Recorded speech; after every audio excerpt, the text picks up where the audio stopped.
Hello and welcome to today's video. We are going to be talking about a very interesting topic: how to manage difficult conversations with tact as a leader.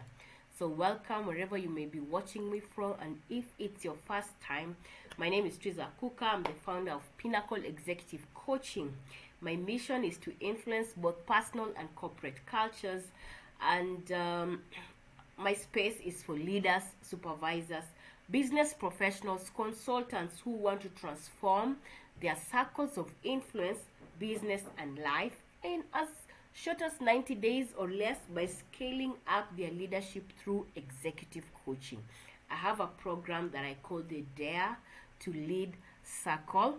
We basically discover what your gaps are in leadership. We affirm your strengths. We recognize what your options are for succeeding and scaling up, and help you to evolve to be a leader who will be able to leave impact and legacy.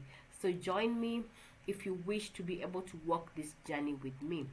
How do you bring up risky issues and tactfully deal with those tough work conversations? And how do you manage conflict with courage and wisdom? So you could be today in a situation where, as a leader, you always have two conversations running in your mind. What you'd really rather say the truth, but the one that actually comes out verbatim. So the things you say out loud but are politically correct, and they will not help your situation. Or are you this kind of a leader who is always running away from problems and conflicts, hoping they'll just miraculously disappear?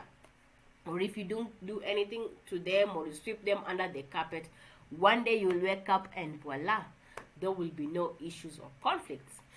Are you the kind of leader who is just wondering, how do I tell this colleague their performance is not up to par?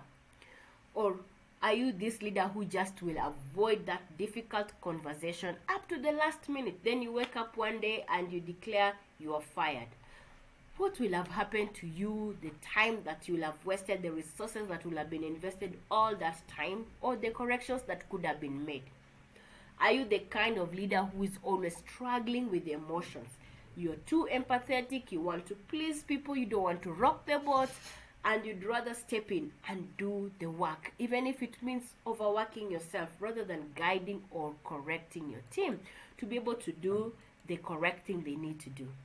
So if you're guilty of all these things, then the likelihood is that you're largely facing challenges on how to handle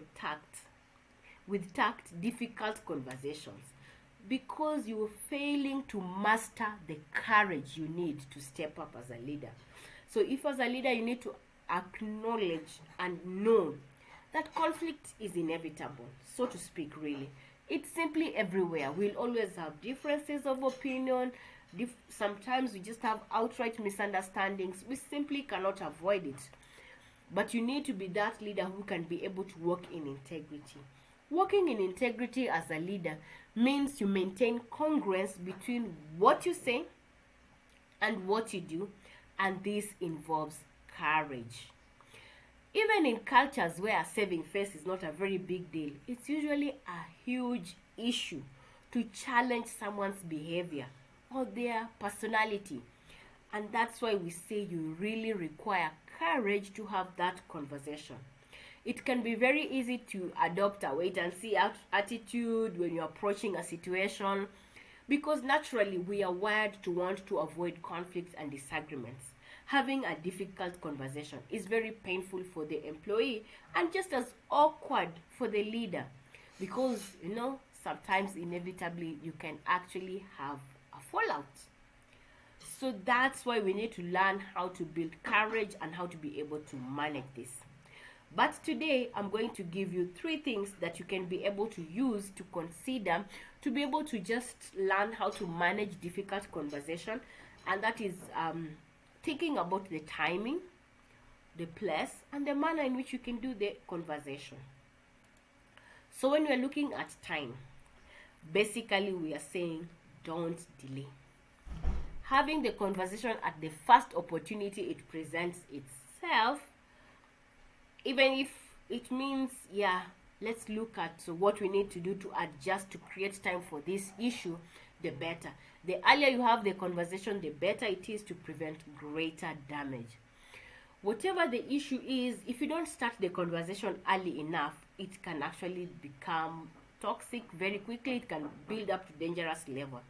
Office gossip or gossip in any grouping will spread so very quick, and the damage of, let's say, having someone who is performing poorly and maintaining it may spread so much quicker, and it can cause you a lot of loss.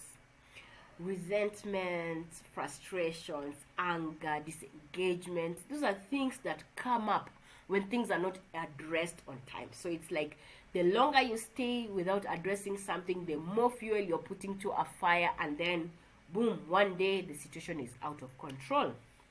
So if you deal with it on time, then you put yourself in a much better situation to be able to think about it and do it and get the correct measures in place. If it was someone who was supposed to improve, they will be able to actually start improving early enough. And if you withhold this information from someone when they could have had an opportunity to do something on time, then you will not be behaving in an ethical manner. If you actually withhold information from someone who is supposed to get that correction, you can mislead them into thinking that there's nothing wrong, absolutely, or you remove that opportunity that they need to improve, and you lower the morale of all the other employees, and so you end up with a bigger problem than you had started with at the first place. The second thing that you need to think about is the place. Ideally, you need to have difficult, risky, tough conversations in a private place. Most of us have open space offices, so you'd rather retreat into a space that is secluded a bit, but it's safe still for both of you. If emotions come up, then you can both have an opportunity to compose yourselves in private before you retreat back to where everyone else. So think about having a neutral venue, having an open place where you can be able to have a calm, decent conversation, and you can be able to manage it appropriately. The other thing that you need to think about is what method you're going to use. How are you going to handle this conversation? You have to think through it. Have a plan. Think through the conversation. How will I raise this issue? What will be the possible response? What will I be able to answer? What other questions can be asked in turn by the person you want to have this difficult conversation with? Just having a plan on how you will engage, arrange your thoughts, and get the things that you will need will help you to just be cool and confident in the first place. The other thing is to be direct. This is not the time to beat around the bush, take corners, wind down, saying many things and not what brought you into this conversation. Sorry, you ask for a meeting, you go directly, you speak about the issue in detail. You have to be very specific, not vague.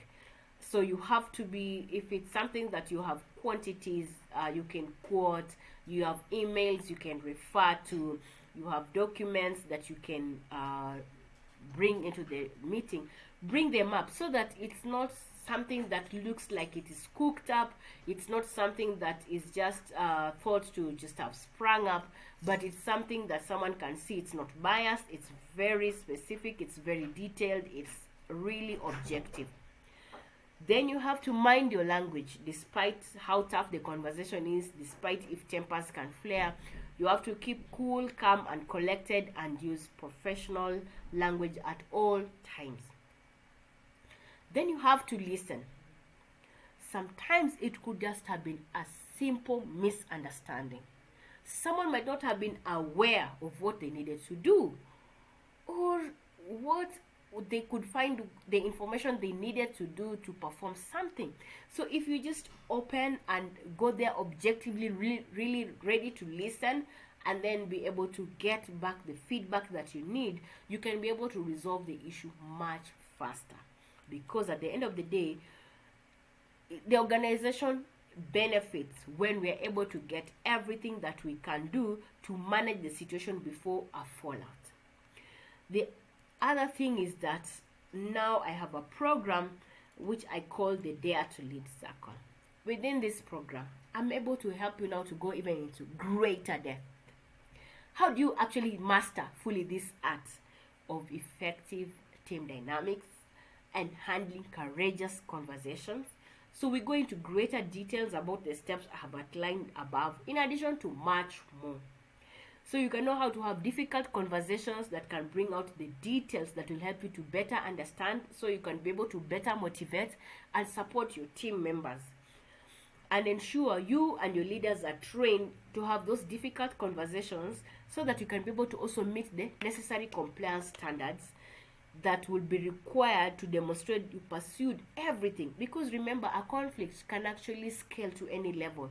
Some are very simple, straightforward. You come, actually the person knows they have already made a mistake or they didn't do the right thing. It's easy to talk about it and come to a conclusion. Other things become protracted, lengthy, and it can even end up being legal.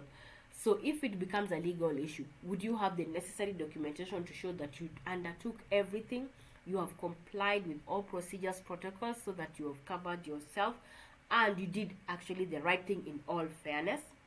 So like one of the things that I can help you to go into greater detail with is, like, take for instance the first, when we're talking about manner, we talked about being specific. So when you are discussing poor performance or other disciplinary issues, you need to be very specific.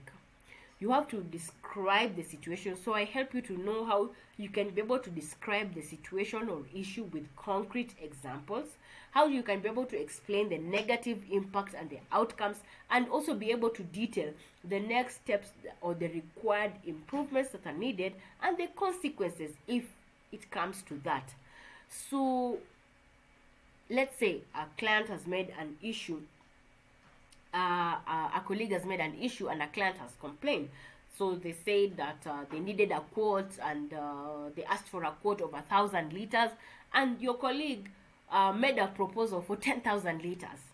So when the client asks what is wrong with this quotation, your colleague said no, that is his fault, he was not clear and all that, and then you lose the client because he goes to another store. So how do you handle that situation? How do you actually outline all the topics and have this conversation with the staff to be able to show him, okay, this is exactly where the mistake came in, this is not maybe the first time, get other examples where it has happened in the past, what can you do to help him, is he remorseful, is he able to handle the correction, training, retraining and everything like that, and then what are the next steps that you can do so you can be able to monitor. If for instance it was just an issue raised by the client but it actually did not happen in reality, how do you go back to the client and re-explain the issue so that now they can be able also to understand that the company was actually right, did the right thing, but we still value him, and we are ready to listen to his complaints and everything that they wanted to raise their dissatisfaction and see how else we can help them to improve. So don't be this kind of leader who will get such an insight today and then you continue doing the same kind of things.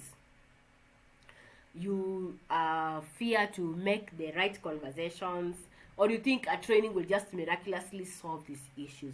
Reach out. Let me know if this has resonated with you or if it's a challenge that you're facing, and then let's talk and see how I can help you. I can send you the entire blueprint of my program so that you can be able to see where you can fit in. I'll be able to tell you whether it's a good fit for you or not, and then we can be able to progress. So I'm looking forward to receiving an email from you, a direct message, or a comment. Just comment below that I'm ready for this program, and then we can be able to engage. So thank you so much for having listened to me, and I'm looking forward to speaking with you again next week. So thank you, and have a good week. Bye.